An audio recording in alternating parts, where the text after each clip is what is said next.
If we judge the magnitude of social problems in New Zealand by the number of column inches devoted to them in the newspapers, we'd have to conclude that income inequality were a rising problem in New Zealand. The number of column inches devoted to them has certainly been increasing. In the early 2000s, only about a dozen newspaper articles a year were talking about income inequality. But since 2010, that number's been skyrocketing. By 2014, we had over 100 newspaper articles talking about income inequality. But does that bear up with the underlying data? Let's have a look. The red line and the gray line track the newspaper reporting on income inequality in New Zealand.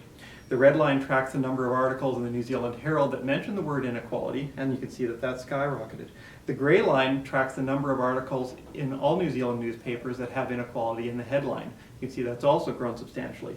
But the actual numbers on income inequality are a lot more static than that. The blue line and the orange line come from work by John Creedy and Chris Ball at New Zealand Treasury. They showed in a paper released this week that income inequality has been dropping recently.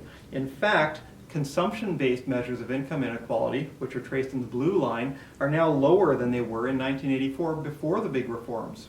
The yellow line tracks household income inequality.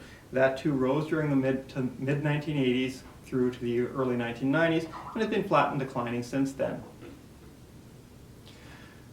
Isn't it time that the national conversation on income inequality were based on the evidence?